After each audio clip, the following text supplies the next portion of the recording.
What would happen if I told you that your soul is not what you believe it to be, that it is not a reflection of your essence, but a prison that imitates your voice, that everything you feel as yours, your desires, your fears, your decisions, might have been installed, manipulated, predetermined without you noticing, and that even now, as you read this, a part of you, the deepest part, is screaming to be freed, yet you do not hear it. Not yet, because this is not just another video. It is not a shop window spirituality, nor pretty phrases about attracting what you want. What you are about to hear might break you, might render you unrecognizable. But if you make it to the end, I promise one thing. You will not be the same person who pressed play on this video, for we are going to decipher the hidden code of your soul, reprogram it from the very core, and leave behind everything you once believed to be unchangeable.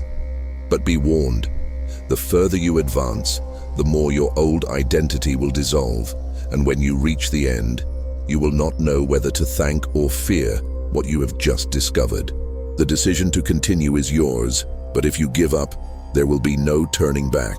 And what if I told you that your life, with all its joys, failures, relationships, losses, and achievements, is nothing more than the echo of an invisible programming written even before you breathed your first breath? And what if it is not destiny that controls you, but a kind of hidden software in your soul, installed perhaps long ago, that dictates how you think, feel, choose, and lose? What you are about to hear is not cheap motivation nor the typical believe in yourself and everything will change speech. This is older than any modern coach, more raw than any self-help book. We are going to delve into the bowels of the invisible, into the source code of your soul, into the core where Blavatsky and the occultists asserted that the entire game is decided, and we are going to reprogram it. First, you are not free. What you believe to be your decisions, your tastes, your fears, and your dreams are automatic responses from an inner matrix that you carry unknowingly. This matrix was not programmed by you, but it can be rewritten. Blavatsky called it the lower vehicle of the higher self, which today we might understand as the spiritual subconscious. It is not your logical mind. It is not your body. It is not your ego. It is the structure that connects your essence to the reality that surrounds you. And this bridge is full of interferences. Where do past experiences, karmic memories, energetic agreements made on other planes, and unconscious cycles repeated for generations come from? All of this shapes your soul exactly as it is today. If you want to attract another destiny, you need a different soul, not a new one, but a reprogrammed one. The first step is not to visualize, decree, or meditate. The first step is emptying. You cannot put light into a cup full of mud. Blavatsky spoke of the necessity of uprooting the inherited mental form. What does that mean? It means you must break the ideas that others have imposed on you, even if they come disguised as spirituality. The true enemy is not your boss, nor your partner, nor your bank account. It is your pattern of response to all of this.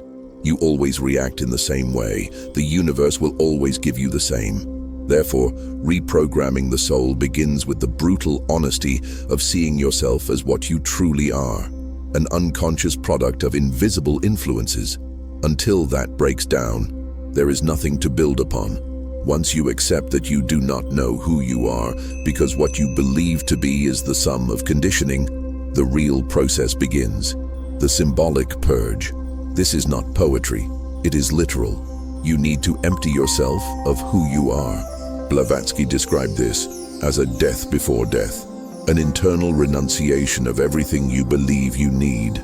Do you understand what that means? It is not about renouncing what is bad. It is also about renouncing what you love, because everything you love now has been conditioned by the old soul you want to overcome. This is not about improving your current life, but about destroying it in order to create another. If you desire a life that is a little less stressful, this content is not for you. But if you are willing to betray your old self to give way to something unknown, yet more real, then keep listening. Here comes a concrete practice: total silence. Not just physical silence, I mean inner silence. A technique that the occultists called the emptiness of desire.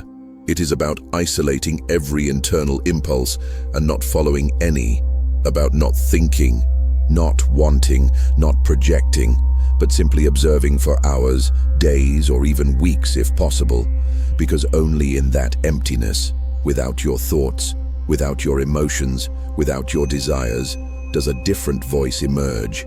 It is the voice of the core, the soul without masks, and this voice does not tell you what you want to hear. It tells you what you truly are. Sometimes it hurts, sometimes it scares, but it is the only voice that has the power to rewrite you. And how does one rewrite the soul from there? Through the most subversive act that exists, denying the present reality. Blavatsky insisted that the world you see is an illusion, sustained by your level of consciousness. If your soul is vibrating low, you attract what corresponds to that frequency. It is not magic, it is spiritual mechanics. The universe does not give you what you ask for, it gives you what you are.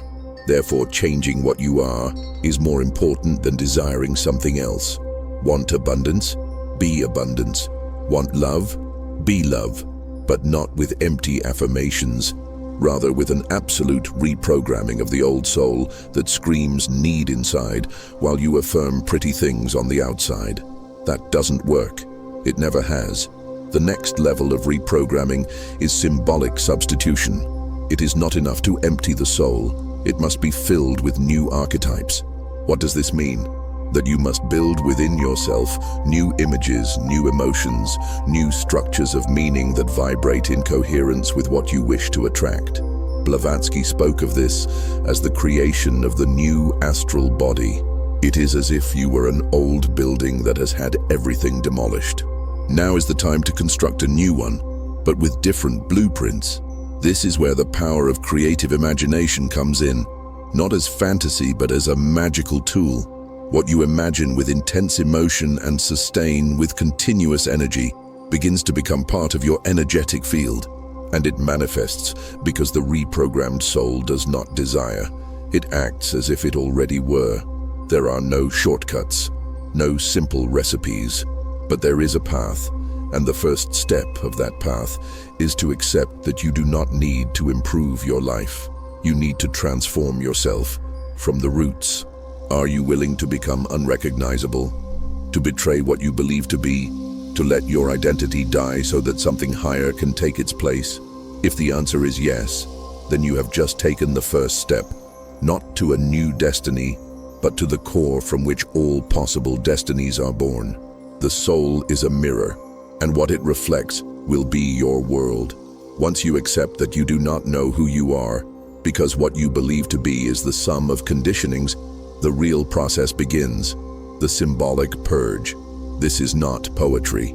It is literal. You need to empty yourself of who you are. Blavatsky described this as a death before death, an internal renunciation of everything you believe you need.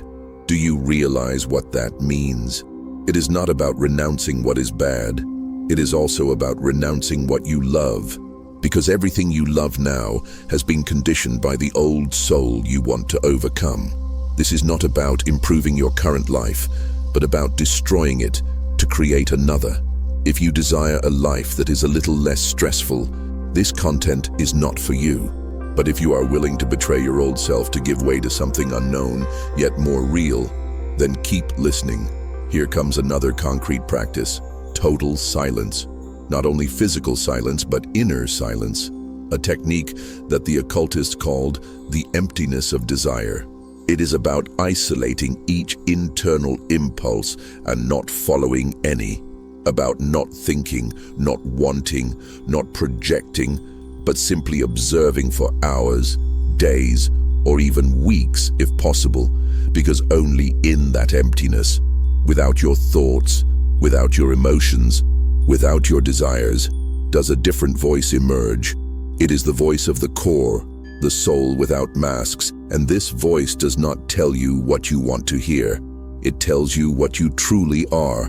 Sometimes it hurts, sometimes it scares, but it is the only voice with the power to rewrite you. And how does one rewrite the soul from there? through the most subversive act that exists, denying the present reality. Blavatsky insisted that the world you see is an illusion sustained by your level of consciousness. If your soul is vibrating low, you attract what corresponds to that frequency. It is not magic, it is spiritual mechanics. The universe does not give you what you ask for, it gives you what you are. Therefore, changing what you are is more important than desiring something else. Want abundance? Be abundance. Want love? Be love. But not with empty affirmations, rather through an absolute reprogramming of the old soul that screams need inside while you affirm pretty things on the outside. That doesn't work. It never has. Everything you cannot let go of possesses you, and I'm not just talking about material things. I mean people, ideas, emotions, traumas, promises, wounds, pleasures. The soul is like a living electromagnetic field. Everything you retain, every unresolved emotional bond, every silent attachment generates an anchor. And as long as these anchors remain fixed in your field, no matter how much you meditate, decree, or visualize, you will continue spinning in the same cycle, because you are tied to invisible pacts that your soul made without you noticing. Energetic pacts that dictate your limits, your self-sabotage, your relationships, even your accidents. If you truly wish to attract another destiny, it is not enough to change your thoughts. You must break these contracts. How are these pacts sealed? Sometimes with words. What you said in anger, in fear, in despair. I will never love again. Everything goes wrong. I am broken. I can't take it anymore. Other times, they are sealed with emotions. You held on to hate, resentment, envy, guilt, and hid them behind a smile. But the soul does not forget. Every intense emotion that is not released transforms into a code that conditions your vibrational field. They are also sealed with wounds from other lives, memories that your rational mind cannot recall, but that your field carries. Karmic relationships, loyalties to your ancestors, unconscious oaths. All of this is part of the soul that inhabits your body today and determines everything. Nothing happens by chance. What you experience has a cause, and many of these causes lie in ancient pacts that need to be broken. And how does one break a pact if one does not even know it exists? With the light of radical intention, not that soft, spiritual, lukewarm intention, not an intention that is like a sword. The first step is to declare, internally, that you choose to cease being who you were. It is not about being a better person, but about renouncing the entire persona. Then, you need to enter altered states of consciousness, deep meditation, conscious breathing, symbolic rituals, fasting, extreme silence, anything that takes your consciousness off autopilot and brings you to the threshold where the soul can speak. There, images, memories, sensations arise. Many times you will not understand what you see, but your soul understands. And with the energy of that vision, you can perform the act. Declare the rupture. I break every pact that was not born of my free soul. I return all energy that does not belong to me. I renounce all loyalty that hinders my expansion. These are not magical phrases. They are keys, but they only unlock if you utter them from the core, not from your head. Once you cut these ties, comes the disarray, for the old soul will not leave without a fight. Suddenly, you will feel that everything wavers, relationships cool off, plans crumble, strange emotions emerge, even brief illnesses or intense dreams. Do not be frightened. You are releasing stagnant energy. What was once inside is now coming out. Do not block it. Let it flow. It is part of the process. They called it the night of the soul, but it does not have to be dark if you understand it. It is a cleansing, and after that, the soul begins to shine differently. Now comes the powerful part.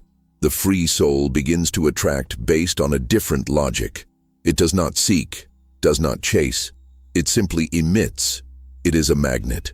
And what once seemed impossible, a conscious relationship, a clear purpose, natural abundance, starts to arrive effortlessly, not because you asked for it, but because you broke everything from within. This creates space, and the universe detests emptiness, filling it with what vibrates in the same way.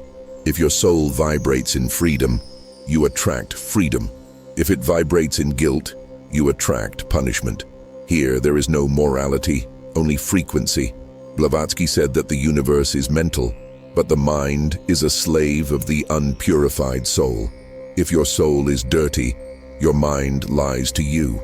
Therefore, reprogramming does not begin with the mind, but with the subtle field. Breaking pacts, releasing energy, emptying the system. There is another trap, the pacts you make out of love. You sacrifice yourself, nullify yourself, adapt, believing that this is the right thing. But the soul does not grow with your mission. It grows with truth, even if that uncomfortable truth destroys or is misunderstood. Reprogramming the soul is about saying truths that you have never dared to face. I do not love. I do not want this life. I am pretending. This does not fulfill me. I am betraying myself.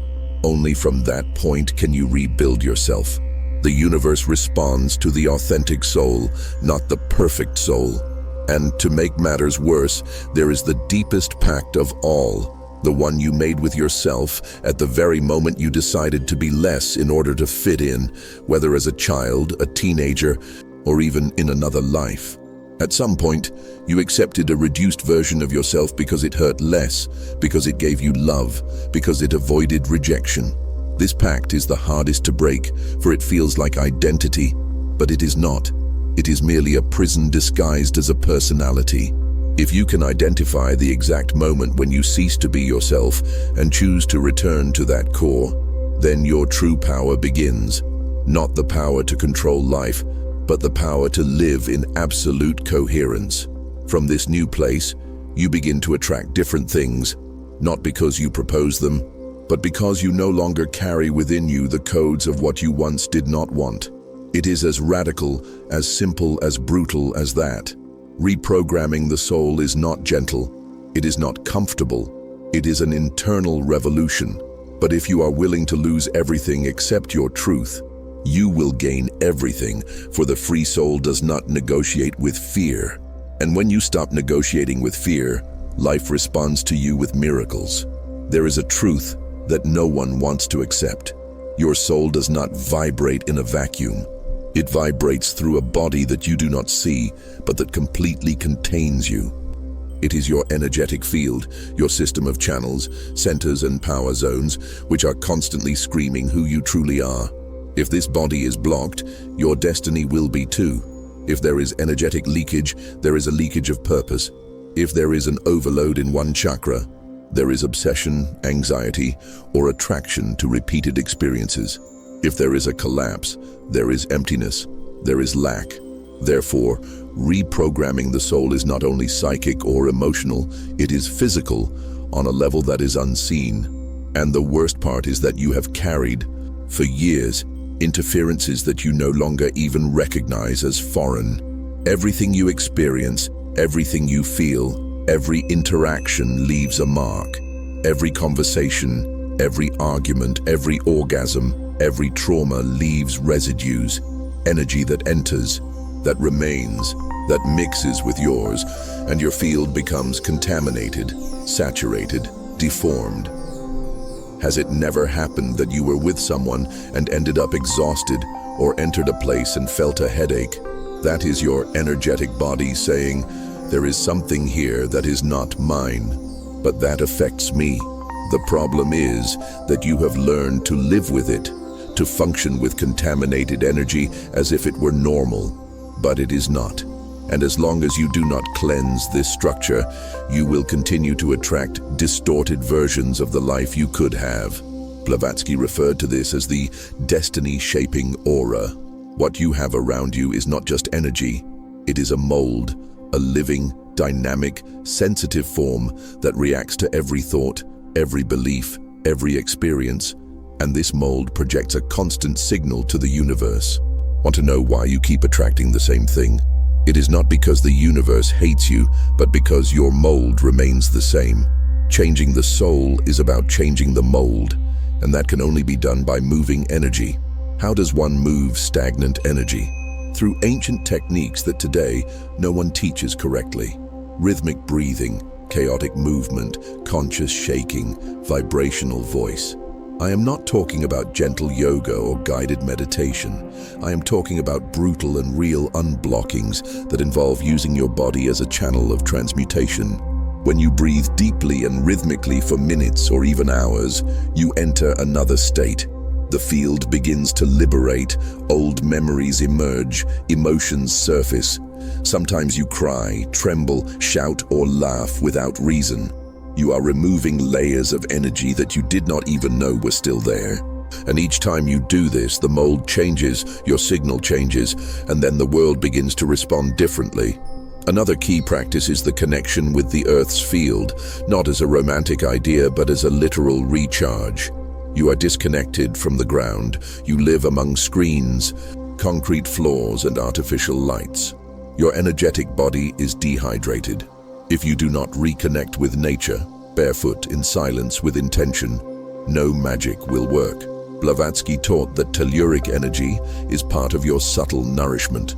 Without this connection, your soul weakens, becomes mental, obsessive, scattered, and from then on you cannot reprogram yourself because you are too far from your core. There is also vibrational cleansing, which involves sounds, frequencies, and geometry. It is not about playing some chill music in the background.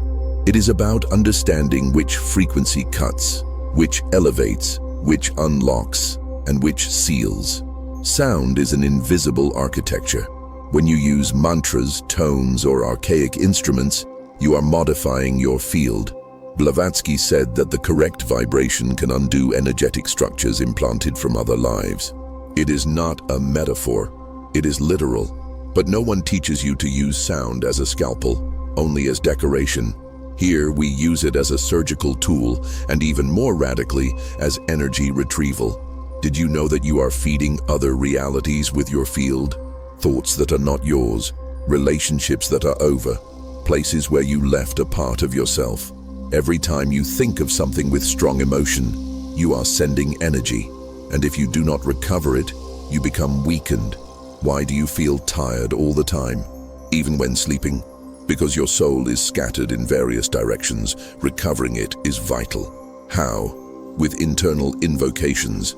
I reclaim all of my scattered energy. I withdraw it from where it does not serve me. I return it to my core, here and now. This is accomplished through rituals of silence, breathing, and intense visualization, and it works. You feel as if something is coming back, as if parts of you that had gone are returning, and with them, the power. Once you cleanse, unblock, and recover your energy, the most crucial part comes: directing it.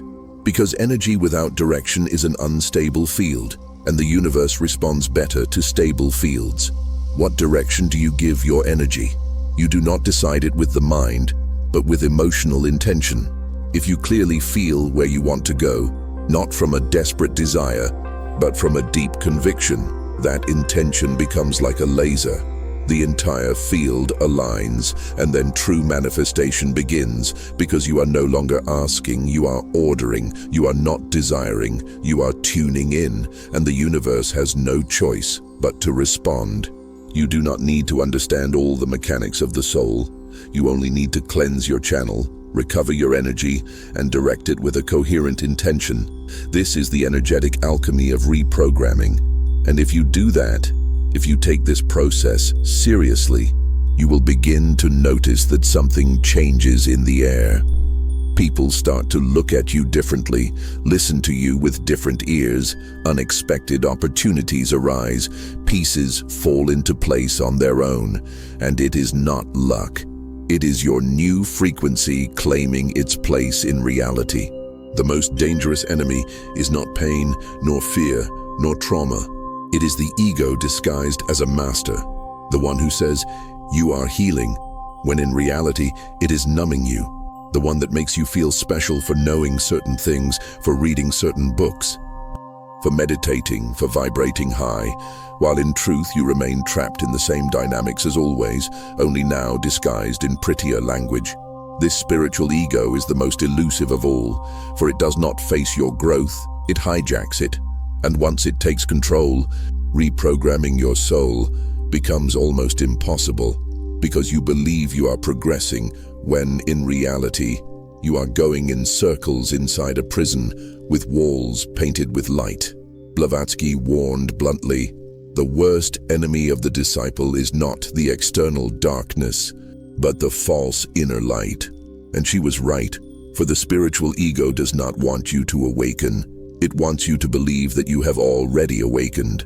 It wants you to cling to labels such as old soul, healer, starseed, channeler, light worker, not to free you, but to give you a new identity, more sophisticated, more brilliant, yet equally false. You have changed the mask, but you still have not touched your core. And until you reach the core, no reprogramming is possible. Only noise, only spectacle, only self-deception. How do you detect the spiritual ego? Simple. The moment you feel that you have already understood everything, that you are already elevated, that others are asleep, that your mission is to awaken others, there it is. The moment you feel superiority because of your path, there it is. When you use your supposed awareness to avoid confronting your real wounds, your needs, your contradictions, your attachments, there it is. The spiritual ego does not want you to feel pain. It does not want you to go through the necessary chaos to transform. It wants you to feel comfortable, enlightened, centered, even when you are running away from yourself. And why is it so important to talk about this in the process of reprogramming the soul? Because the spiritual ego is like a false antivirus. It blocks everything that threatens its system, even if that is precisely what you need to free yourself. Every time an intense experience arises that moves your structures, shakes your emotions, and confronts you with your shadow, the spiritual ego appears and says, "This is not your vibration. It is negative energy. Step back. This is not for you." But what if that very thing were what your soul needed to break its old pattern? And what if that chaos were the perfect catalyst and you lost it because your ego, disguised as a guide, censored you? It also manifests in false humility. "I do not know anything, I am just a channel. Everything comes from the guides, I merely follow intuition." It sounds beautiful, like a surrender, but many times it is an escape. For when you truly connect with your reprogrammed soul, there is no doubt, no ambiguity. There is a brutal clarity, a certainty that does not require external validation. You do not need to pretend humility. Simply act. Simply be. The spiritual ego, in turn, gets lost in long speeches, empty rituals, recycled symbols, all very beautiful, but with no real impact. True reprogramming of the soul is so powerful, so pure, so real, that it does not need to be announced. It does not need an altar. It does not need incense. It does not need to be shared on social media. It is felt. It is noticed. It manifests in your gaze, in your energy, in your way of being. There is no need to talk about awakening. You simply awaken, and from that place, the spiritual ego begins to dissolve, because it is no longer necessary. You do not need the narrative, the pose, or the community that applauds you for being on the path. You are beyond the path. You are within yourself, without a name, without a role, without a label. And here comes something uncomfortable to kill the spiritual ego. Sometimes, you must renounce the spiritual path, not to become worldly, but to return to the origin, to the raw experience, to formless emptiness, to 0 point. There are no masters, no gurus, no channelings. There is only you, your field, and the pure consciousness that emerges when everything else falls away. Blavatsky called this the descent into formlessness, the threshold where the soul reprograms itself alone, without external intervention, without technique, without method, only presence, only truth. And when you reach that point, you begin to see things you did not see before. You begin to recognize the ego in all its disguises. You see it in others, of course, but mainly in yourself, in your need to explain, to control, to justify, to be right. And you can look at this without judgment, simply acknowledging it. And by acknowledging it, it weakens, because true reprogramming does not occur through struggle, but through clarity. Light does not fight the shadow, it merely illuminates it. The soul does not scream, it radiates. Power does not defend itself, it sustains itself. The spiritual ego is always in search of something, but the reprogrammed soul has already found what it is: freedom. But not that superficial freedom of, I do what I want. It is true freedom, being who you are, without the need for explanations, without fear of judgment, without image manipulation, without needing to prove anything. When you reach that point, your field becomes untouchable, immune, magnetic, for you are no longer selling anything, you are not acting for others, you simply are. And that is the strangest thing in this world, a person who simply is. Therefore, if you are treading this path, observe yourself, strip yourself internally, and ask, am I doing this because it transforms me or because it gives me identity? Does it make me free or just make me feel special? Am I avoiding true pain with a false light? Because if you do not ask yourself these questions, there is no evolution, only spiritual entertainment. The soul is not a fixed essence. It is a constantly mutating project, a malleable, sensitive, programmable field. But until you cleanse yourself of the accumulated distortion, this field only reproduces the old pattern. If you have already broken pacts, if you have already emptied emotions that were not yours, if you have already deconstructed the false constructions of the spiritual ego, now remains the most sacred and challenging part, to be the architect of your new self. And here there are no models, no manuals. You create from nothing. And that nothingness at first is frightening, for it makes you realize that you do not know who you are when you cease to be what you learned to be. But that is okay, because that is true freedom. You are at the zero moment, at the exact point where true alchemy begins. It is here that you begin to write a new energetic identity, a vibration so coherent, so you, so authentic that it does not need affirmations, desires, or proofs. It merely emits, attracts, creates. But be careful. This new identity is not based on what you want to have, but on what you choose to be. This implies a total renunciation of immediate rewards, because when you project a new energetic self, you do it out of fidelity to your soul, not for quick results. If you are here to manifest things quickly, then you are not ready. This is not about obtaining, it is about embodying. The process begins with a brutally honest question. What energy do I want to define me, even if the whole world rejects me for it? For that is the core of your vibrational self. It is not about what you like, nor what suits you. It is about what you would be, even if no one applauds, even if you lose everything, even if it hurts. That energy is your cosmic signature, your primordial frequency.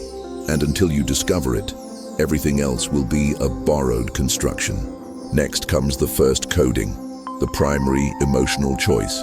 Every soul has a dominant energy that defines its field when it is aligned. It is not a characteristic, it is an archetypal vibration.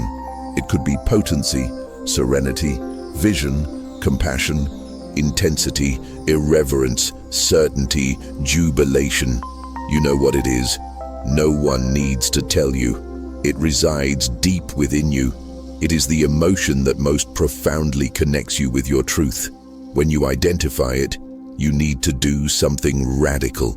Transform it into your axis. Everything that does not resonate with it, you release, be it relationships, ideas, plans, or habits, because if you do not do that, your field will never be coherent. And without vibrational coherence, there is no true manifestation, only chaos. It is at this point that many souls fail. They think they can be everything at once, but they cannot, not while they are in the process of coding. You must be one thing, with a clear, pure, and constant signal. If you change your vibration every time someone hurts you, if you revert to the old every time you lack something, your field fragments becomes confused and contradictory. And the universe does not respond to contradictions. It responds to precise directions. Therefore, choosing your core energy is an act of sovereignty. To say, this is what I am, even if I have nothing, even if no one understands, even if I lose everything. From that point, you begin to build, not through logic, but through vibrational acts. Every action you take should be an energetic affirmation. You do things not for the result, but because they reinforce your frequency. Waking up early not out of discipline, but because that is the energy of someone who honors themselves. Eating properly not just for health, but because it sustains your vibration. Speaking differently, not out of education, but because words are also vibrational structures. Everything you do, think, touch, and allow must be in coherence with your new energetic identity. Otherwise, you are deceiving yourself. And coherence is more powerful than faith, more powerful than technique. It is the true core of reprogramming the soul, because reality does not respond to what you say you believe, but to what you are when no one is watching, when you remain in your frequency, alone, without external validation, when things go wrong, or when you betray yourself for mere crumbs of dopamine. Every time you betray your frequency, your field weakens, and the universe feels and responds. Then comes the second coding, the internal narrative. You cannot create a new vibration if your mind continues telling the same old stories. Here, it is not about repeating empty affirmations. It is about rewriting the emotional narrative with which you define yourself. Do not say, I am someone who is healing, for that is a trap disguised as a process. Say, I am someone who is already free and remembering. Do not say, I'm attracting abundance. Say, my field is already abundance, and matter comes toward me. The wording matters, not for its sound, but because the soul programs itself through the word. Blavatsky taught that the word is not merely expression, but creation. Every time you speak something from your core emotion, you are coding reality. But if you use the word to reinforce your neediness, you are stuck. Do not speak as one who desires. Speak as one who already is, even if the results have not yet appeared, because the field responds before matter. Then comes the third layer of coding, the daily vibrational ritual. It is not about a ritual as a symbolic ceremony, but about the structured repetition of acts that reaffirm your frequency. What do you do as soon as you wake up? What do you do at dusk? What do you do when fear returns? Each response is an opportunity to code your soul more strongly. If every day you repeat the same gestures, the same breaths, the same internal affirmations, your field begins to crystallize, and when that happens, so does your destiny. It is not about controlling it, but about becoming a channel so pure, so clear, so strong, that the universe has no other option but to follow your rhythm. And then, the impossible begins to occur. Not because you did something special, but because you stopped interfering with yourself. You stopped asking for permission, waiting for signs, or negotiating with life. You became a reference, a beacon, a fixed point, and from then on, everything changes. People begin to respond differently. Doors open on their own. Ideas come fully formed. Coincidences align, not through manipulation, but through vibrational coherence. What once seemed impossible simply happens, not because you fought, but because you already are what you wish to attract. And when that moment occurs, it is not euphoric. It is serene, calm, natural, as if it had always been destined, because it was. However, inside, the most dangerous enemy continues, the spiritual relapse disguised as expansion. It is subtle. When things start to go well, you relax, let your guard down. You think you have arrived, and you stop maintaining your frequency with the same focus. Becoming complacent, and without realizing it, you attract higher versions of the old pattern. Conscious relationships, yet with the same wound. Cleaner opportunities, yet with the same disguised need. The reprogrammed soul never stops training, for the world is always mutating, and you must evolve with it, not to survive, but to maintain your internal throne. Sustaining your new identity is about becoming an active, not passive channel, and that implies living with a constant question. Am I honoring my frequency or diluting it? If you do not honor it, it does not maintain itself, even if it hurts, even if you lose things, even if the world does not understand. Because you are no longer here to please the world, but to govern your reality from your center. That center is a flame that only you can keep lit. No one else can do it for you. No master, no book, no external energy. Sustaining your reprogrammed soul is your absolute responsibility, but also your greatest power. For when you manage to live several days, weeks, months, consistently vibrating at a high frequency, life offers no resistance, it surrenders. And then, what once seemed impossible simply happens, not because you fought, but because you already are what you wanted to attract. And when that moment occurs, it is not euphoric. It is serene, calm, natural, as if it had always been destined. When a soul is completely reprogrammed, something begins to happen without you planning, pursuing, or seeking it. It becomes a gravitational nucleus for other realities, not because you declare it, but because you emit it. The unreprogrammed soul survives. The soul that is in the process of transformation resists. But the soul that is already coded, sustained, and vibrating coherently begins to radiate. And that radiance is like an electromagnetic field that modifies, without asking for permission, everything it touches. This is not spiritual romanticism, it is vibrational physics. A coherent field automatically affects incoherent fields. It does not need to convince, educate, or impose. It simply is. When you come into contact with someone who has anchored their reprogrammed soul in their body, you can feel it. It is as if something invisible begins to adjust their energy, showing its own limits, reflecting without judgment where you are vibrating. And that is the most transformative thing that exists, an embodied truth. But be careful, here comes the biggest mistake of those who enter this stage. Many believe that now they need to teach, guide, save, or share what they have experienced, that they must help others awaken. Yet this impulse, although it seems noble, often springs from the old spiritual ego disguised as a mission. The truly reprogrammed soul is in no hurry to transform anyone. It does not need to explain its process. It does not feel that others are asleep. It does not despair over sowing awareness. It simply inhabits its vibration with a brutal depth that either attracts or repels its surroundings. For the reprogrammed soul does not get caught up in the game of projections, does not defend itself against rejection, does not feed on recognition, does not dissolve into conflicts. It merely remains. And it is in that state of remaining that the true collective alchemy occurs. For you begin to change reality not with ideas, but with your way of inhabiting the present, in a conversation, in a look, in a decision. Every act vibrates like a seed, and though invisible, these seeds germinate in the souls of others. Sometimes they take months or years to bear fruit. Sometimes you will never know, but the important thing is to understand. Your life is no longer solely your own. Your vibration is not just for you.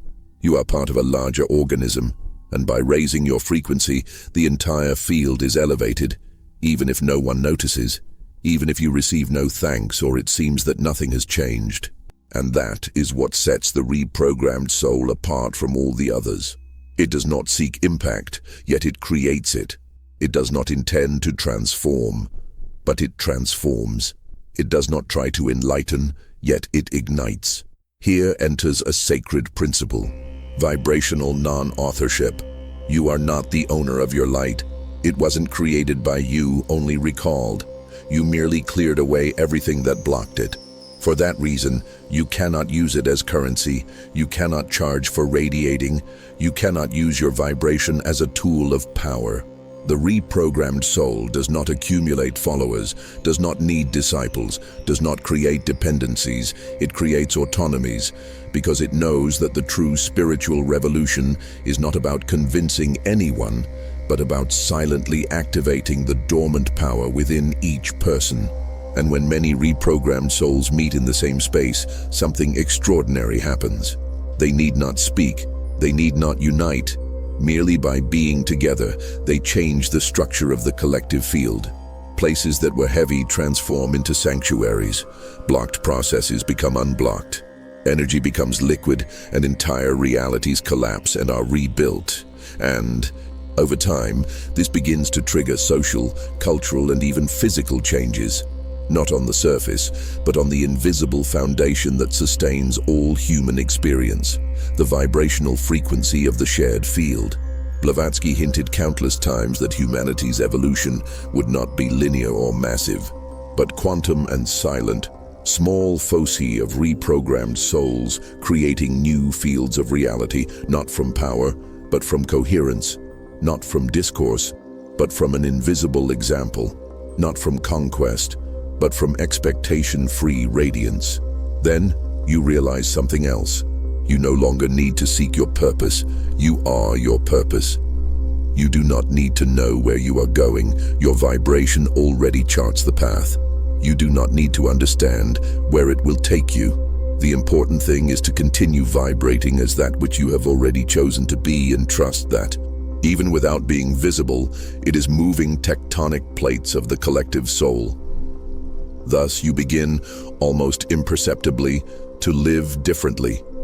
You do not despair, you do not force, you do not correct, you do not struggle. You simply observe, choose, sustain, and the world gradually adjusts to you, because your soul now serves as a new center of gravity for reality.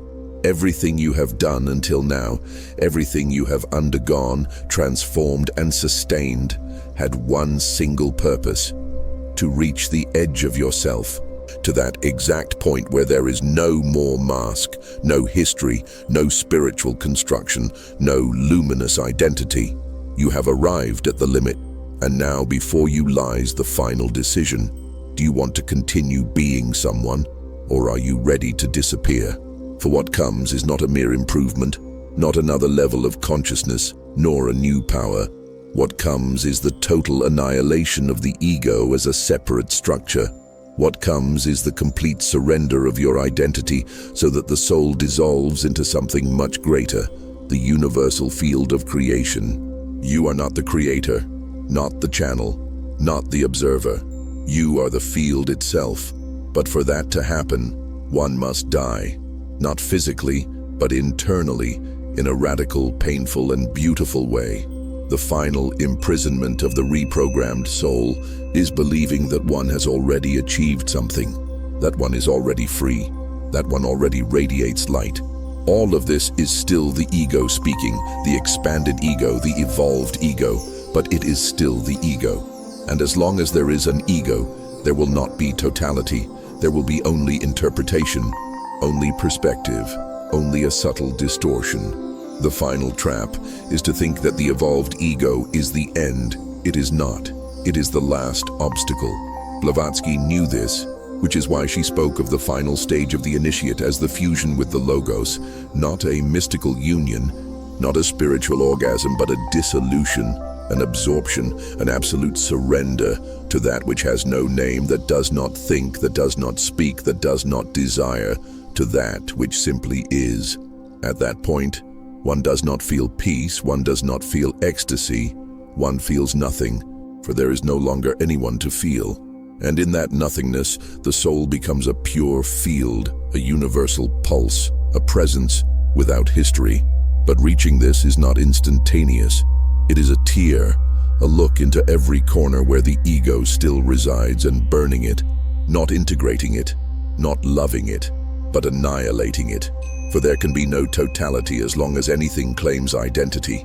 The ego is the echo of a distortion. It is the form that consciousness adopts to recognize itself in fragments. But in this final stage, consciousness needs no fragments, needs no mirror, needs no self-awareness. It only needs to merge. And to merge means to cease choosing, for even choice is an act of the ego. Here, you no longer decide what to vibrate, what to manifest, what to sustain. In this space, you do nothing. You become the absolute channel, the useful void, the clean vessel, the ownerless space, and then the universal creative energy, the same that generates galaxies, pulses dimensions, and creates lives, flows through you, not as a mystical channel, but as your own voice, your own body, your own movement. It is no longer you who speaks, who walks, who acts. Something moves through you, and you do not know what it is, nor do you need to know, for you are no longer present. You have disappeared, and in that absence the impossible occurs. You become one with everything that exists, not as a mantra, not as an idea. Literally, there is no separation, no boundaries. You look at a tree and you are the tree. You hear a voice and you are the voice. Time ceases to exist, the body becomes liquid, the mind fades away, and the soul expands so much that it loses form. And then, you are everything. What do you do when you are everything? Nothing. You simply allow reality to move through you, and it causes people, projects, words, decisions to arise, but none of them are yours. They just happen, and you observe them, live them, but do not control them, do not explain them, do not plan them, for there is no longer strategy, no goal, no meaning. There is only being. This is the purest state of creation, when the creator disappears and only the act remains. It is the silence before the Big Bang. It is the exact point where nothingness becomes generative, the threshold of non-being, as Blavatsky called it, and crossing it is not glorious. It is simple, so simple that the mind cannot comprehend it, so silent that there is no emotion, so real that everything else seems like a dream. In that state, there is no longer a soul to attract destiny, for there is no destiny. Everything flows. Everything is built from the eternal now. You do not create from desire, nor from intention or necessity. You create because the universe breathes through you, and each breath brings forms, realities, encounters, changes, not as goals, but as dances, as spontaneous movements of a consciousness that no longer wonders who it is. And the most paradoxical, on the outside you appear to be a normal person. You do not levitate, do not shine, do not preach, do not stand out. You walk, laugh, eat, sleep like anyone else. But on the inside there is no one, only a presence that observes everything with absolute compassion, not out of kindness, but out of unity. For the other is you. The world is you. The good, the bad, the sacred and the dark, all of it is you, and it need not be fixed, changed, or judged. It only needs to be lived. At this point, you no longer need to sustain your frequency, because the frequency is you. You no longer need to protect your field, for your field is the entirety. You no longer desire anything, for nothing is lacking. Everything arrives even before you ask, because you do not even need to ask. You simply vibrate, open up, and allow. You are such a pure channel that creation flows without friction, and then the final miracle occurs. Everything you once sought, peace, love, purpose, abundance, connection, begins to seek you, not so that you may use it, but so that you may express it. You become the living expression of what the universe wishes to show, not as an example, not as a presence, but as the incarnate form of the eternal. This is absolute freedom, not needing to be anyone, because you already are everything. For there is no longer you, only what is. Thus ends the journey, not with a conquest, not with a climax, nor with a trophy, but with a sweet disappearance, with deep silence, with a surrender from which there is no return. You are no longer the protagonist of the story. You are the space in which all stories happen. And from that space, everything flourishes, for the soul no longer needs to attract. The soul has become the source.